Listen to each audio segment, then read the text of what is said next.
Hello मेरे प्यारे बच्चों, कैसे हो आप लोग। उम्मीद करते हैं आप लोग अच्छे होगे, मस्त होगे, स्वस्थ होकर अच्छे से पढ़ाई कर रहे होगे।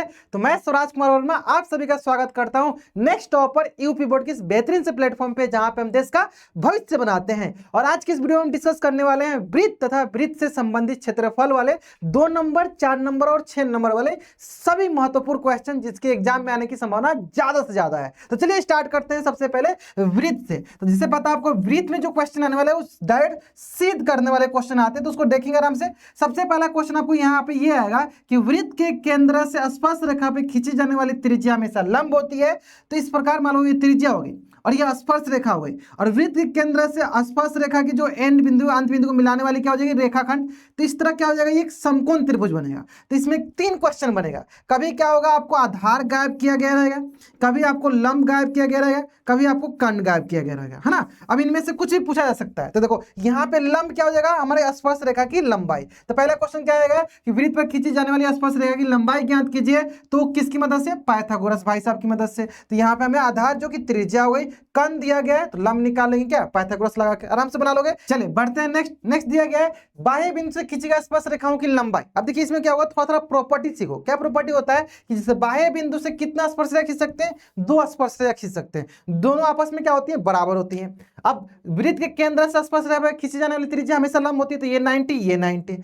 तो हमें पता है एक चतुर्भुज के चारों कोणों का योग कितना होता है, 360। ये 90, ये 90, तो इसका और इसका AOB और APB के योग कितने हो जाएंगे, 180 के बराबर, क्योंकि 180 और 180 360। तो वही मैंने ये काम किया हुआ है। इसको देखो डायरेक्ट आपको 4 मार्क्स में पूछा जाता है क्या, कि सिद्ध कीजिए कि किसी बाह्य बिंदु से किसी वृत्त पर खींची गई स्पर्श रेखाओं के बीच का कोण। देखो स्पर्श रेखाओं के बीच का कोण ये वाला कोण हो गया। स्पर्श बिंदु को मिलाने वाले रेखाखंड द्वारा केंद्र पे अंतरित कोण का संपूरक होता है। देखो सिर्फ लैंग्वेज चेंज किया गया है। संपूरक, संपूरक क्या होता है, जब 2 कोणों का योग 180 डिग्री के बराबर होता है तो वे दोनों कोण एक दूसरे के संपूरक कहलाते हैं। तो इसका मतलब हमें बताना है कि ये वाला कोण और ये वाला कोण एक दूसरे के संपूरक, यानी इन दोनों का योग कितने बराबर दिखाना है हमें, 180 डिग्री बराबर। वही सेम काम, ये एक चतुर्भुज है, चतुर्भुज के चारों कोणों का योग 360 होता है, जिसमें ये 90 90, तो ये दोनों मिलकर कितना हो जाएंगे, 180। मैं बोलूंगा ये दोनों एक दूसरे क्या हो जाएंगे, संपूरक। क्लियर। डायरेक्ट आपको 4 मार्क्स में क्वेश्चन पूछा जाता है, जरूर जरूर बना लीजिएगा। चलो अब आता है इसमें 2-3 प्रॉपर्टी, ये आपने समझ के बराबर होते हैं। इसके अलावा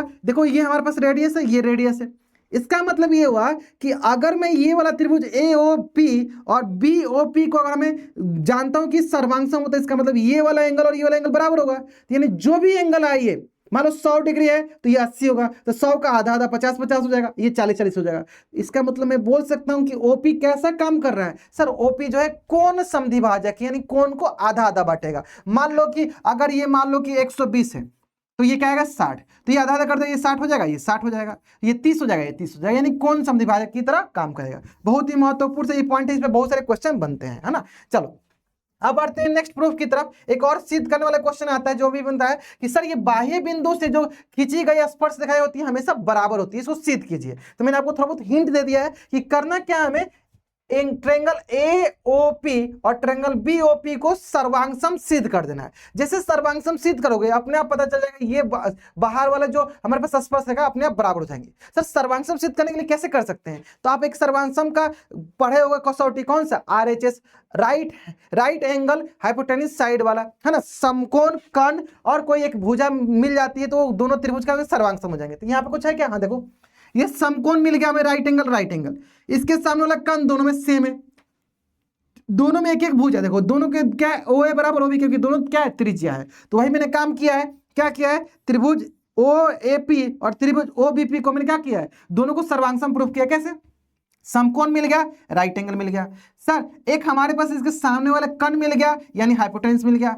अब ये दोनों के दोनों भुजा बराबर है, तो यानी सर ये भुजा मिल गया, तो RHS से दोनों त्रिभुज क्या हो जाएंगे, सर्वांगसम हो जाएंगे। और जैसे ही दोनों त्रिभुज सर्वांगसम हो जाएगा तो मैं बोलूंगा by CPCT congruence part of congruence triangle, संगत भाग ऑफ संगत, बोल सकते हैं सर्वांगसम त्रिभुज के संगत भाग, लिखा भी है देखो CPCT के सर्वांगसम त्रिभुज के संगत भाग के अनुसार मैं बोल दूंगा कि AP किसके बराबर हो जाएगा, BP के। AP किस बराबर हो जाएगा, BP के, या PA बराबर PB हो जाएगा। बहुत ही महत्वपूर्ण, आपसे 4 नंबर में क्वेश्चन पूछा जा सकता है प्रूफ में, जरूर एक बार इसको प्रैक्टिस करके जाना, है ना। चलो नेक्स्ट आते हैं अपना ये सबसे आसान सवाल। क्या बोला गया है कि एक वृत्त के चारों तरफ जो हमारे पास ये चतुर्भुज बना है, बताना है कि आमने सामने की जो भुजा का योग है वो आपस में बराबर है। कहने का मतलब क्या, A B plus C D बराबर है A D plus B C का। तो सबसे आसान, जैसे अभी सर आपने सिखाया कि बाह्य बिंदु से खींची जाने वाली स्पर्श रेखाएं हमेशा बराबर होती हैं, बाह्य बिंदु से खींची जाने वाली स्पर्श रेखा हमेशा बराबर होती हैं, बाह्य बिंदु से खींची जाने वाली स्पर्श रेखा हमेशा बराबर होती है। तो हमने दिमाग लगाया, क्या दिमाग लगाया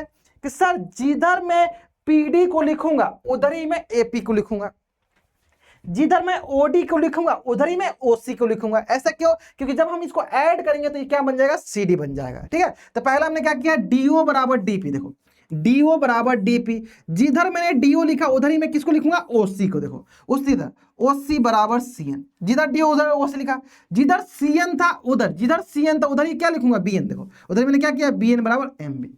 जब हम इन चारों को ऐड किए तो मुझे दिखा डीओ प्लस सीओ मिलकर क्या बन गया, सीडी, और एएम प्लस एमबी मिल गया एबी। तो इस प्रकार एबी बराबर एबी प्लस सीडी बराबर एडी प्लस बीसी के बराबर। अब कभी कभी इसमें एक क्वेश्चन आ जाता है कि ये जो चतुर्भुज अगर समांतर चतुर्भुज दे दिया जाए तो प्रूफ करो कि सम चतुर्भुज हो। समांतर चतुर्भुज मतलब कि आमने सामने की भुजा क्या हो, जब बराबर, तो यानी इसको दो बार लिख सकते हैं, 2 टाइम्स ए बी, इसको 2 टाइम्स ए डी। इसका मतलब ये हुआ कि सर जब ए बी ए डी के बराबर, देखो ए बी जब ए डी के बराबर या ऑलरेडी ये इसके बराबर, इसको मतलब चारों के चारों भुजा क्या आपस में बराबर हो जाएंगे। तो एक स्टेप बस एक्स्ट्रा कर देना होता है उसमें, है ना।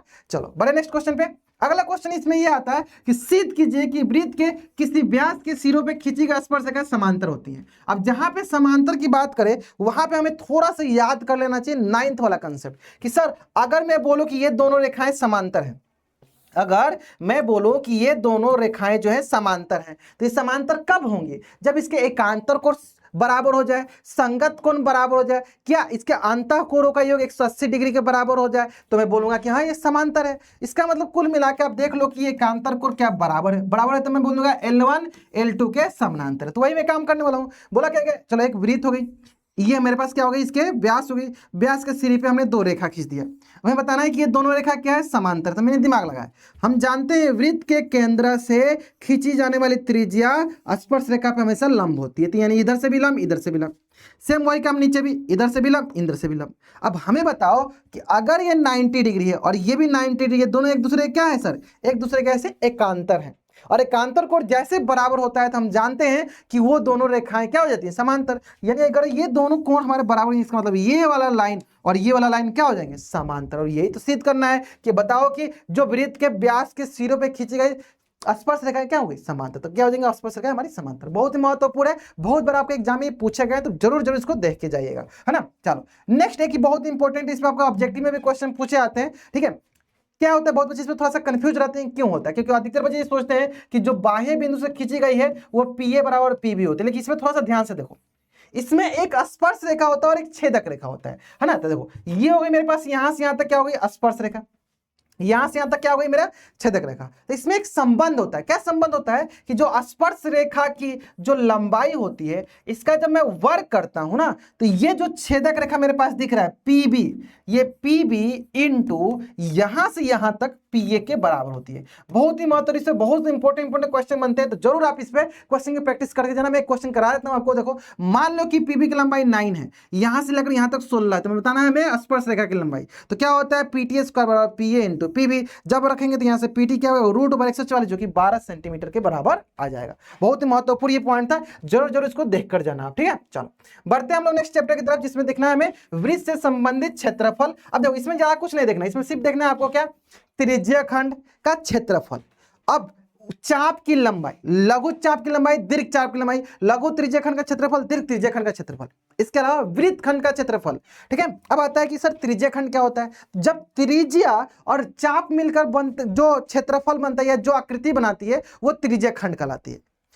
वृत्त खंड क्या होता है, तो जब जीवा और चाप, अब चाप में लघु चाप हो सकता है, दीर्घ चाप होता है, इसलिए दीर्घ वृत्तखंड लघु वृत्तखंड होता है, समझना।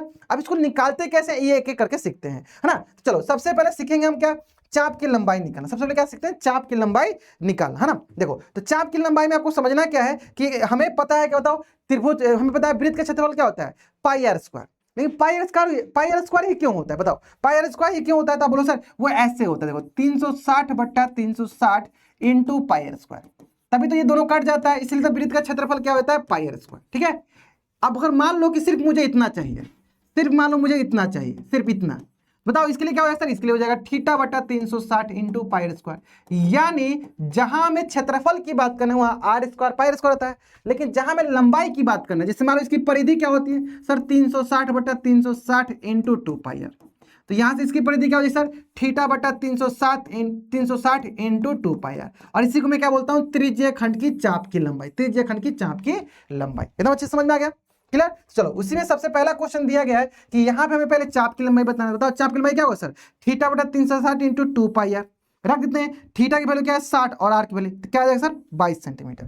और इसी तरह इसके त्रिज्या खंड का क्षेत्रफल क्या हो जाएगा, सेम वही थीटा बटा 360 इंटू पाई स्क्वायर। रखोगे यहाँ से क्या जाएगा हमारे पास 231 सेंटीमीटर स्क्वायर। और ये मुझे उम्मीद है कि आप सभी को एकदम अच्छे से याद हो गया होगा कि जहां हमें लंबाई चाहिए होता है वहां 2 पाई आर वाला फॉर्मूला लगता है, जहां हमें क्षेत्रफल चाहिए होता है वहां पे पाई आर स्क्वायर वाला फॉर्मूला लगता है ना। चलो बढ़िया, तो उससे बेस्ट ये क्वेश्चन है सेम, देखो 60 डिग्री वाले पे उम्मीद करते हैं नाम से बना लोगे इसको, है ना। चलो अब एक क्वेश्चन बहुत ही महत्वपूर्ण है कि घड़ी की मिनट की सुई जो कि 14 सेंटीमीटर लंबी है, तो जो मिनट की सुई इसको क्या मान लेंगे हम, त्रिज्या मान लेंगे। क्या मान लेंगे, त्रिज्या मान लेंगे। यानी ये कितनी हो गई, ये 14 सेंटीमीटर। क्या है ये 14 सेंटीमीटर त्रिज्या हो गई, ठीक है। मिनट की सुई द्वारा 1 मिनट में कवर किया गया क्षेत्रफल, क्षेत्रफल यानी थीटा बटा 360 इंटू पाई स्क्वायर। अब रही बात कि 1 मिनट में कितना एंगल बनेगा, कितना कोण बनेगा। अब बताओ अगर टोटल 1 घंटा घूमेगा तो 1 घंटे में कितना कोण बनाएगा, 360 डिग्री। यानी इसका मतलब मैं बोलूंगा 60 मिनट में 360 डिग्री बनाएगा। तो मैं अगर बात करूं आपसे तो 1 मिनट में कितना बनाएगा सर 6 डिग्री। तो हमें सिर्फ 1 मिनट का निकालना है, तो यानी क्या होगा थीटा बटा 360 इंटू पाई स्क्वायर। और एक थीटा से क्या रखेंगे 6 बाई 360 कर लेंगे इसको, क्या आ जाएगा यहाँ से 154 बटा 15 सेंटीमीटर स्क्वायर। अब एग्जाम में हो सकता है आपको 5 मिनट का पूछ ले, तो 5 मिनट का क्या होगा सर 30 डिग्री का। इसी तरह आपसे पूछ सकता है आधे मिनट आधे घंटे का, तो आधे घंटे का क्या हो जाएगा, आधे घंटे का हो जाएगा आपके पास 6 इंटू 30 180 डिग्री का। ऐसे पूछा जा सकता है, ठीक है, आराम से बना लोगे, क्लियर है। चलो अब बढ़ते हैं हम लोग नेक्स्ट, जिसमें इस प्रकार का क्वेश्चन पूछा जाता है। और ये क्वेश्चन बहुत बार आपके एग्जाम में पूछे गए हैं, है ना। मतलब घोड़ा वाला क्वेश्चन क्या था, क्वेश्चन पहले समझते हैं।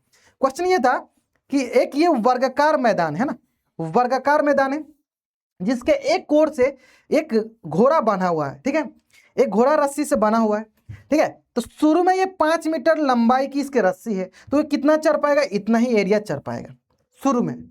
कुछ देर बाद इसमें वर्गाकार क्यों बोला गया कि वर्ग के प्रत्येक कोर क्या होते हैं 90 डिग्री होते हैं, ठीक है, इसलिए बोला गया। कुछ देर बाद इस रस्सी की लंबाई को हम 10 कर दे रहे हैं, तो 10 करते तो कुछ अभी यहां तक चलेगा, कुछ यहां तक जाएगा, यहां से यहां तक। तो हमें पहला क्वेश्चन तो ये पूछा है, बताइए अभी कितना वो चढ़ेगा। तो ये वाला भाग का निकाल लेंगे, थीटा बटा 360 इंटू पाई स्क्वायर यानी 90 बटा, देखो क्या करेंगे 90 बटा, तो इतना चढ़ेगा, कितना चढ़ेगा अभी 19.625।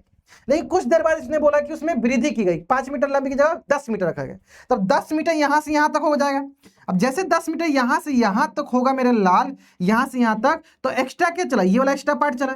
तो हम क्या करेंगे, एक बार 10 मीटर वाला निकालेंगे, उसमें से 5 मीटर वाला घटा देंगे। तो देखो 10 मीटर के हिसाब से इतना आ रहा है, 5 मीटर वाला घटा देंगे, कितना एक्स्ट्रा चला सर 58.875 सेंटीमीटर एक्स्ट्रा चला। क्लियर। तो बहुत ही महत्वपूर्ण सा ये क्वेश्चन है, जरूर जरूर इसको आप रिवाइज करके जाना, है ना। चलिए बढ़ते हैं नेक्स्ट क्वेश्चन की तरफ। नेक्स्ट क्वेश्चन में दिया गया हमारे पास कि 21 सेंटीमीटर त्रिज्या वाले एक वृत्त के कोई जीवा केंद्र पे एक समकोण अंतरित करती है, समकोण अंतरित करती है, तो लघु वृत्तखंड का क्षेत्रफल ज्ञात कीजिए, है ना। अब देखो इसको थोड़ा समझते हैं। देखो मान लो हमारे पास एक वृत्त है, एक वृत्त है ना, और ये मेरे पास वृत्तखंड है, ये मेरे पास वृत्तखंड, इसका क्षेत्रफल निकालना है। तो कभी ये 90 डिग्री होगा, तो कभी ये जो हमारे पास ये कभी 60 डिग्री हो जाएगा, ठीक है। तो कभी क्या होगा ये हमारे पास, कभी ये 120 डिग्री हो जाएगा, ठीक है। तो हम तीनों केस सिखाए थे, 90 डिग्री वाला भी, 60 डिग्री वाला भी और 120 वाला भी। कैसे निकालते समझो। देखो ये मान लो हमें निकालना है इस वृत्तखंड का क्षेत्रफल, इस वाले वृत्तखंड का हमें क्षेत्रफल ज्ञात करना है। तो कैसे ज्ञात करेंगे, तो सर आप क्या करो, टोटल एक टोटल त्रिज्यीय खंड का क्षेत्रफल निकालो, इसमें से अगर ये समकोण त्रिभुज घटा दोगे तो आपको ये वृत्तखंड मिल जाएगा। सर त्रिज्यीय खंड का क्षेत्रफल निकालना आसान है, थीटा बटा 360 इंटू पाई आर स्क्वायर 90 से कर देंगे, ये समथिंग हमारे पास आ जा रहा है ये 346, क्या आ जा रहा है 346.5 आ रहा है, ठीक है। चलो सर समकोण त्रिभुज का क्षेत्रफल क्या होता है, 1/2 आधार गुने ऊंचाई। तो अगर मान लो ये मेरा आधार है तो ये मेरा क्या हो जाएगा ऊंचाई, क्योंकि सामने वाला तो कण होता है, आधार ऊंचाई दोनों के दोनों सेम है, तो मैं क्या बोलूंगा 1/2 21 × 21 ये इतना आ रहा है।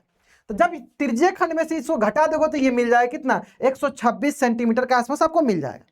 तो इसका मतलब ये हुआ कि अगर 90 डिग्री होता है तो वो तो बहुत आसानी से निकल जाएगा, क्योंकि हमें समकोण त्रिभुज का क्षेत्रफल आता है वो 1/2 आधार गुने ऊंचाई। सिंपल ठीक उसी प्रकार अगर 60 डिग्री भी होता है तो 60 डिग्री इसका मतलब क्या होगा कि वो त्रिभुज कैसा हो जाएगा, समबाहु त्रिभुज, और समबाहु त्रिभुज का क्षेत्रफल क्या होता है, √3/4 इंटू भुजा का वर्ग। तो जैसे मान लो कि इस क्वेश्चन में क्या है 60 डिग्री, क्वेश्चन में क्या है मेरा लाल 60 डिग्री, 60 डिग्री है। तो अगर मुझे ये चाहिए तो क्या करेंगे, त्रिज्याखंड में से समबाहु त्रिभुज का क्षेत्रफल घटा देंगे, ये मिल जाएगा। सेम वही काम समबाहु त्रिभुज का क्षेत्रफल क्या होगा, √3/4 इंटू भुजा का वर्ग, ये काम कर दिए। तो ये हो गया लघु वृत्तखंड का। लेकिन मान लो हमें दीर्घ वृत्तखंड का, ये ऊपर वाला का चाहिए, तो हमें करना क्या होगा सर, पूरा वृत्त के क्षेत्रफल में से ये लघु वृत्तखंड का क्षेत्रफल निकाल दोगे तो आपको दीर्घ वाला मिल जाएगा, है ना। तो ये सब कोई बहुत बच्चे आराम से बना लेते हैं, एग्जाम में भी जनरली पूछेगा 4 नंबर में। लेकिन 6 नंबर में क्वेश्चन पूछा जाता है, कौन सा क्वेश्चन, जब हमारे पास एंगल कितना बन रहा होगा 120। क्योंकि यहां पे प्रॉब्लम क्या आती है बच्चे सबको कि ये एंगल जब 120 बनता है तो ये त्रिभुज का क्षेत्रफल ही नहीं निकाल पाते हैं। लेकिन चलो मैं आपको एक ट्रिक सिखाता हूं, वो ट्रिक क्या है समझो। देखो हमने इसको क्या बना, 120 डिग्री था तो हमने इसको 2 त्रिभुज में बांट दिया, ठीक है, ये 60 हो गया, ये 60 हो गया।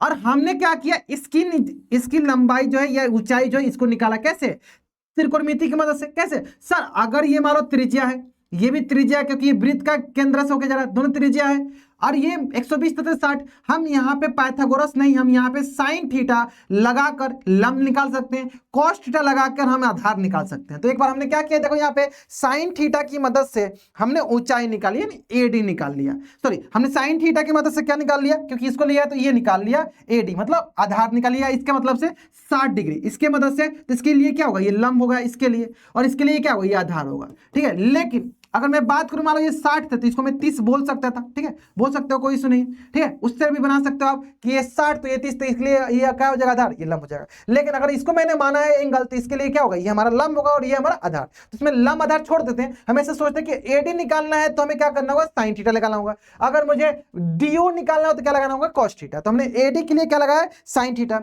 हमने डीओ या ओडी के लिए क्या लगाया, कॉस थीटा। इसकी मदद से ये r/2 आ गया, ये √3/2 आ गया।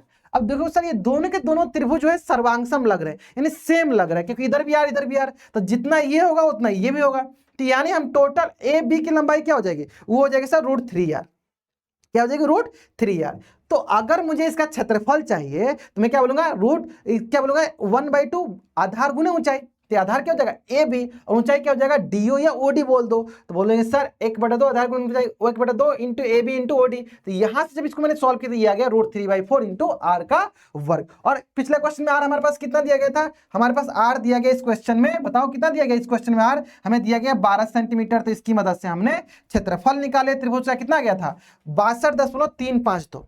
तो अगर मुझे 120 डिग्री वाला कोई भी पूछे तो हमारे लिए सबसे हार्डल क्या है, त्रिभुज का क्षेत्रफल निकालना। तो आपको करना क्या है, साफ सुथरा अलग से डायग्राम बनाना, और ये जो मैंने काम किया यही सेम टू सेम काम वहां पे कर देना, एग्जामिनर भी खुश और आपको फुल में फुल मार्क्स दे देगा, ठीक है। चलो उम्मीद करता हूं समझ में आ गया। अब वही काम कि हमने 120 डिग्री के हिसाब से त्रिज्याखंड का क्षेत्रफल में से, और ये हमने 120 डिग्री वाला त्रिभुज का क्षेत्रफल घटा दिया, तो हमें क्या मिल जाएगा, लघु वृत्तखंड का क्षेत्रफल मिल जाएगा। तो ये सबसे महत्वपूर्ण सवाल, थोड़ा सा ये आपको लेंदी लग जाता है क्योंकि सर यहाँ पे त्रिभुज का क्षेत्रफल निकालने में प्रॉब्लम होती है, लेकिन आगे सब नहीं होनी चाहिए, है ना। चलो अब देखते हैं जो मतलब कंटिन्यूअसली बेस पे प्रीवियस ईयर में क्वेश्चन पूछेंगे उसको देख लेते हैं, है ना। जैसे ये पहला क्वेश्चन चांदी वाला बहुत बार पूछा गया, इसमें बहुत बच्चे कंफ्यूज रहते हैं। क्या क्वेश्चन बोला गया, एक वृत्ताकार ब्रोच को चांदी के तार से बनाया जाता है ना, समझना। अब बहुत बच्चे इसको सोचने लगते हैं, इसको ये डिजाइन बनाया गया है, यहाँ पे तार नहीं लगाया गया, यहाँ पे तार नहीं लगाई, ध्यान दो, ये डिजाइन बनाया गया, ठीक है।